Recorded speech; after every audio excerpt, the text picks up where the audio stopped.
Major topic is time travel, and if you don't know what I mean, we are talking about when you manipulate the clock on your device to make it out of sync with real time. Say we're currently in September and you change your clock to make it December so that you're 2 months in advance. This is really common on the Nintendo Switch when you're playing Animal Crossing so that you can advance day by day, move houses, and do things like that. Most of the time it's not something you're going to be doing with your regular devices like your laptop or your phone or your iPad. There's really no benefit, and a lot of things stop working when you do it. And one of the things that we've known since the beginning of the game that stops working is this game. In Hello Kitty Island Adventure, if you do time travel, if you do have your clock out of sync with real time, you can end up messing up your save file, missing events in real time, and have all of your items stop spawning. So it's well known that you should never change your clock's time. Always stay in real time anytime you're going to open the game. And the game is advanced enough so that if you're simply traveling through different time zones, that's not going to mess up your game. However, if you're skipping days or months ahead on purpose, that is going to be a problem.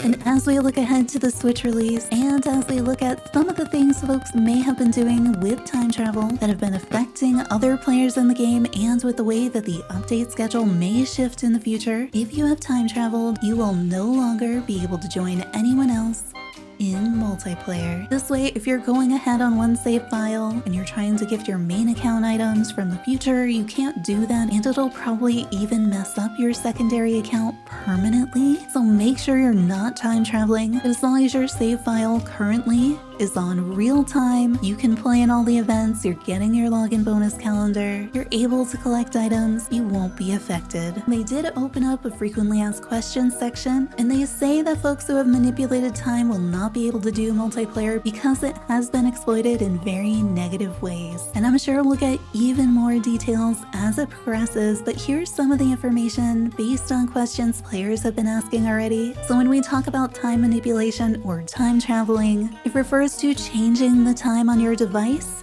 to gain access to future content before it is officially released or available in-game. That is what we are referring to, so always refer back to that definition when we're talking about time travel in this context. So what happens to you if you've done multiplayer with a time manipulator? You didn't change the time, but they did. Will that break your game? It will not. Many people may have unintentionally done multiplayer with folks who manipulated time on their device. As long as your device is time synced, you are in real time, you can still access your daily login bonus. Things are still spawning on your island because you did not change your time. You are fine. Will your game break if you are traveling or close to the border between different time zones? They say no, you should be just fine. Naturally traveling around the world, crossing time zones, or even the international dateline should have no impact on your game. Will your game break if you change your device time to play a different game? And it says it depends, but right now, as long as you do not open Hello Kitty Island Adventure while your time is manipulated, it should not affect your save file. I would probably suggest just being really careful, just like we are with other games on the Switch. Always double check, maybe even have a device that you know you are not going to manipulate time on. I think for most of us on Apple Arcade, we're not changing the time on our phones or our iPads or computers. It's typically not very easy to do, and it's not really beneficial, and it can really mess up a wide array of things on your device. They ask, what about everybody else who's used to time traveling from other games? And I think this is going to be a really big thing when we get to the Switch. There will be a dev mail going out, so a notice in the game for any new users to warn them about the game being different from other kinds of games. So I imagine when you install it on the Switch, you'll probably get a notification telling you should really be in real time as a way to make everybody aware of the potential consequences. And then a question that I had too, why can't you just warn people that time manipulation is detected when they open their games? Because there's a lot of online games that I'll play, and if I've changed my device time, if I'm playing on the Switch and I was doing something in Animal Crossing that I changed my time for, and I go to play that other game simply doesn't work. My save file isn't affected, it just won't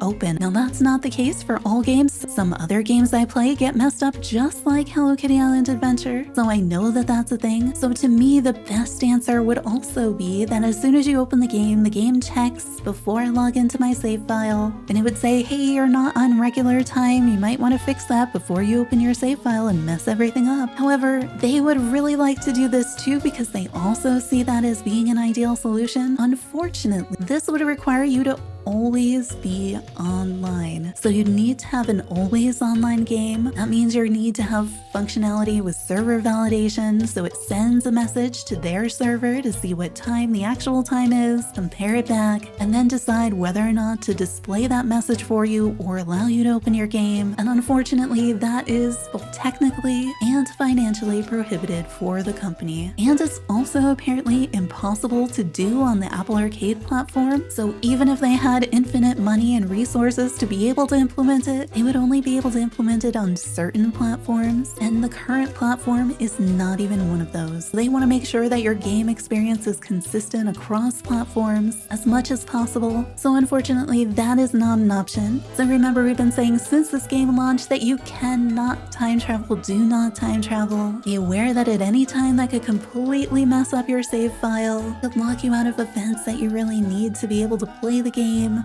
lock you out of resource collection, and spoil the game for others. And now that the game is expanding and we're getting even bigger updates, longer timelines, seeing the game expand to other platforms, and seeing some of the ways people have had really negative experiences because of others time traveling without their knowledge, these moves are to protect the game overall and to protect the game experience. And I appreciate that they are trying to make things in-game to make you more aware of it, especially as it gets added to additional platforms like the Switch, where time traveling is much more common, so that people have that warning before they play, because there really isn't a way to fix it. That block to multiplayer makes sense. A lot of online games block you from multiplayer if you're not in real time. The difference here will be that potential permanent ban on multiplayer. And remember, for most players, this isn't going to affect you. And as long as you can play your game today in real time and everything works as it's supposed to, you should be just fine. So hopefully this helps you with Hello Kitty Island Adventure. Be sure to check out the channel and subscribe to see all the Hello Kitty Island Adventure content. We live stream almost everything in each of the updates, so turn on notifications to find out the next time we go live. Hope to see you there.